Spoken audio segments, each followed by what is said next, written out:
Hello friends, నా channel కి స్వాగతం అండి. నేను ఈ రోజు మీకు చందమామ కథల్లో 1961 జూలై మాసంలో వచ్చిన బేతాళ కథ చదివి వినిపిస్తున్నానండి. ఈ కథ పేరు అనుకోని వివాహం. విసుగు చెందని విక్రమార్కుడు తిరిగి చెట్టు వద్దకు వెళ్లి శవాన్ని దించి భుజాన వేసుకుని ఎప్పటిలాగే మౌనంగా శ్మశానం కేసి నడవసాగాడు. అప్పుడు శవంలోని బేతాళుడు, రాజా, ఈ అపరాత్రి వేళ ఒకరి కోసం నీవి విధంగా శ్రమపడుతున్నావంటే ఇందుకు తగిన కారణం నీ పూర్వజన్మలో ఏదో ఉండే ఉంటుంది. పూర్వజన్మ కారణంగానే కదా సుప్రహురుడు అనే పల్లెవాడు రాజకుమార్తెను ప్రేమించి ఆ కారణంగా ప్రాణాలు కూడా వదిలాడు. నీకు శ్రమ తెలియకుండా ఉండగలందులకు ఆ కథ చెబుతాను విను అంటూ ఈ విధంగా చెప్పసాగాడు. పూర్వం రాజగృహం అనే నగరాన్ని మలయసింహుడు అనే రాజు పాలిస్తూ ఉండేవాడు. ఆ రాజుకు మాయావతి అని అసాధారణ రూపవతి అయిన కుమార్తె ఉండేది. ఒకనాడు మాయావతి పూల తోటలో విహరిస్తూ ఉండగా సుప్రహురుడు అనే యువకుడు చూసి మోహించాడు. సుప్రహురుడు కావటానికి అందగాడు యువకుడు, కాని చేపలు పట్టి జీవించే పల్లెవాడు. తాను అతి తక్కువ తరగతికి చెందిన పల్లెవాణ్ణని, రాజకుమార్తెపై తనకు పుట్టిన మోహం సఫలం కావటం అసంభవమని ఆలోచించకుండా వాడు మాయావతి కోసం మనోవ్యాధి పడిపోసాగాడు. ఈ మనోవ్యాధితో వాడు చేపలు పట్టటానికి వెళ్లడం మానుకున్నాడు. తిండి తినటం కూడా మానేసి బెంగలో మునిగిపోయాడు.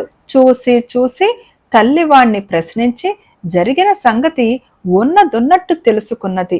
అంతా విని ఆమె తన కొడుకుతో, ఈ భాగ్యానికే విచారం దేనికిరా నాయనా, లేచి అన్నం తిను, నీ కోరిక తీరే ఉపాయం నేను చూస్తాను అన్నది. ఈ మాటలకే సుప్రహురుడు దిగులు తీరి లేచి అన్నం తిన్నాడు. తరువాత వాడి తల్లి మంచి మంచి చేపలను తీసుకుని రాజుగారి ఇంటికి పోయి రాజకుమార్తెను చూడవచ్చానని దాసీల చేత కబురు పంపింది. రాజకుమార్తె ఆమెను లోపలికి రానిచ్చింది. పల్లెవాడి తల్లి మాయావతికి తాను తెచ్చిన చేపలు కానుక పెట్టి వెళ్లిపోయింది. అది మొదలు ఆ మనిషి ప్రతిరోజు రాజకుమార్తెకు మేలు రకం చేపలు తెచ్చి కానుక ఇస్తూ వచ్చింది.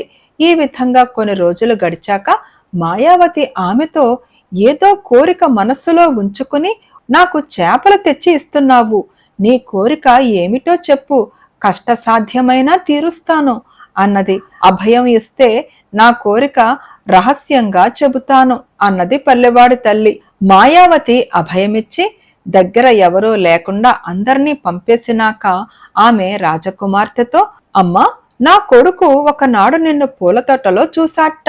అది మొదలు వాడు నీ మీద ప్రేమతో పరితపించిపోతున్నాడు. ఒక్కసారి నీవు వాణ్ణి చేత్తో తాకితే తప్ప వాడి ప్రాణాలు నిలిచేటట్టు లేదు అన్నది. ఈ మాటలు విని మాయావతి చాలా సిగ్గుపడింది.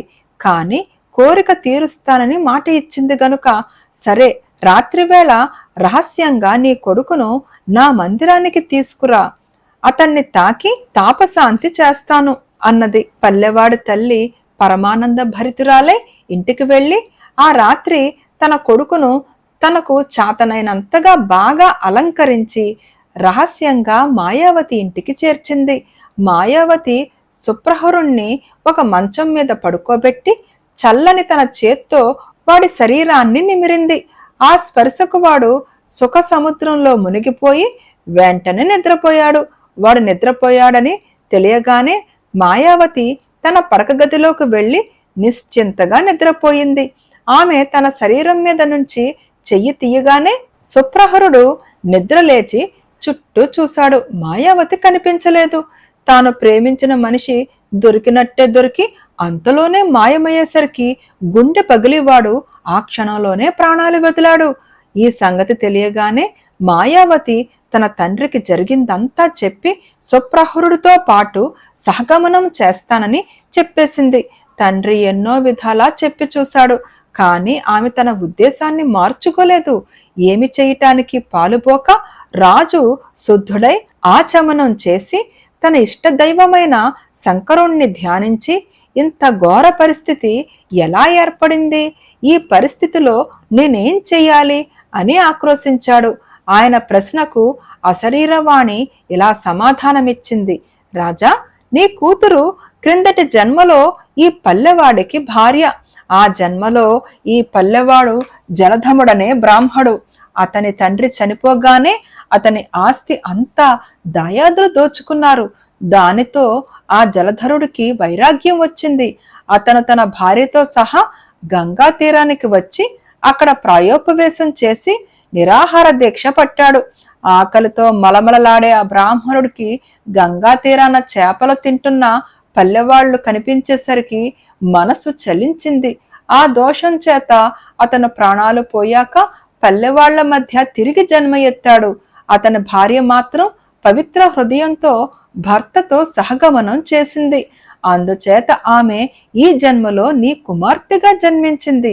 ఇప్పుడు కలిగిన విపత్తు తొలగాలంటే నీ కుమార్తె తన ఆయుర్దాయంలో సగం ఆ పల్లెవాడికిచ్చి అతన్ని పెళ్లాడటానికి ఒప్పుకున్నట్టయితే వాడు బతుకుతాడు. తన కుమార్తె చావకుండా ఉంటే అంతే చాలు అనుకుని రాజు మాయావతితో, అమ్మా, నీవు సహగమనం చెయ్యవలసిన పని లేదు.